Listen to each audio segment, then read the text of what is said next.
یونان کا سقراط ہو یا تزادستان کا ذوالفقار علی بھٹو، دونوں نے یہی درس دیا ہے کہ منصب متصب ہو، آپ کے خلاف ہوں یا انصاف سے سراسر خالی بھی ہوں، تب بھی ان کا احترام ہی کرنا ہے، کیونکہ اگر بے انصاف منصفوں کے فیصلوں پر عمل نہ کیا جائے تو انصاف والے فیصلوں پر عمل بھی مشکل ہو جائے گا۔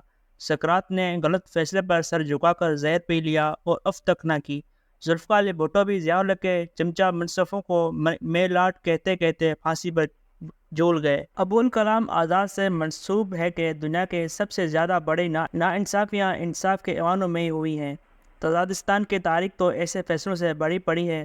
جسٹس منیر کے فیصلوں سے لے کر جسٹس بندیال تک مصلحتوں کا ایک لمبا سلسلہ ہے۔ تزادستان کی عدلیہ نے جمہوریت، آئین اور قانون کا ساتھ دینے کے بجائے مقتدر مارشلہ اور آمروں کا ساتھ دیا ہے۔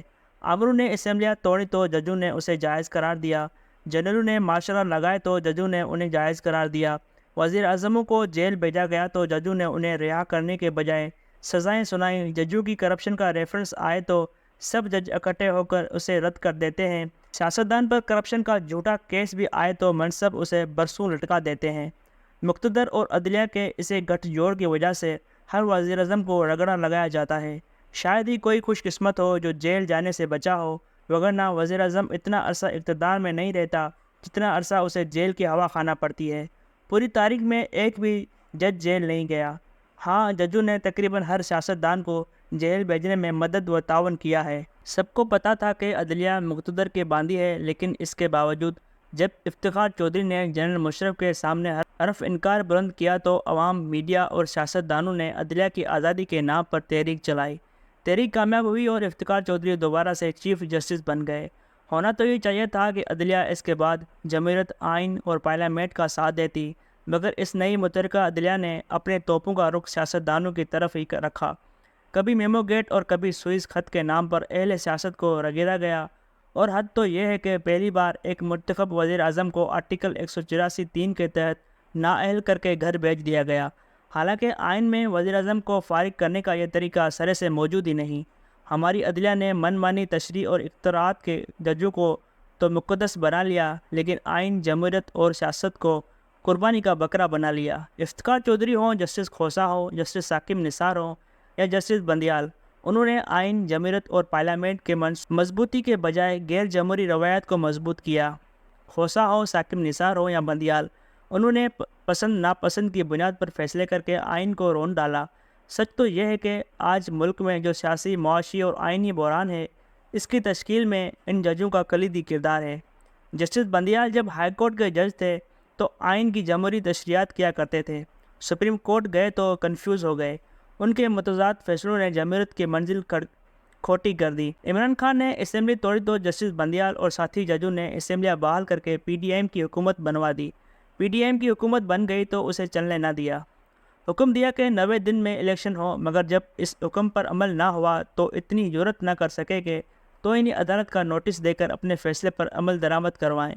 غرض یہ کہ عدلیہ جو کہ جمہوریت کا ایک ستون ہے، اس نے اپنے ہی ایک دوسرے جمہوری ستون پارلیمنٹ کے خلاف ہی فیصلے کیے ہیں۔ عدلیہ پر آئین کی تشریح اور اس پر عمل درآمد کی ذمہ داری ہے۔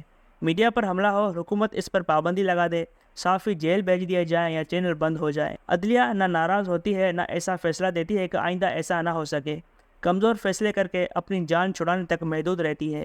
یہی حال بلوچستان، پنجاب اور دوسرے صوبوں میں انسانی حقوق کی خلاف ورزیوں کا ہے۔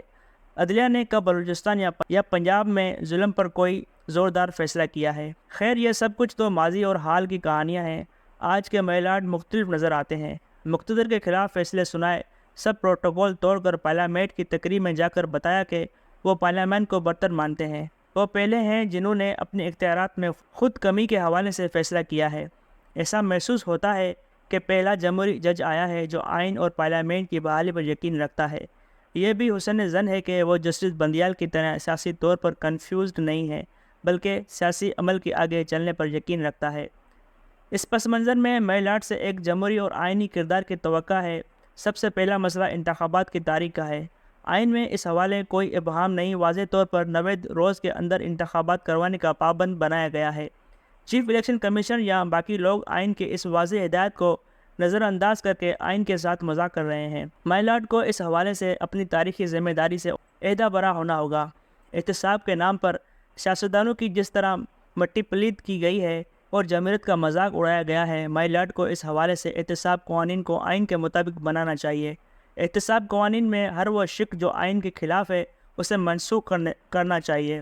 مائی لارڈ، اگر برا نہ منائے تو یہ بھی عرض کرنی ہے کہ اگر سیاستدانوں، جرنیلیوں اور صحافیوں کا احتساب ہو سکتا ہے تو ججوں کا احتساب بھی ہونا چاہیے۔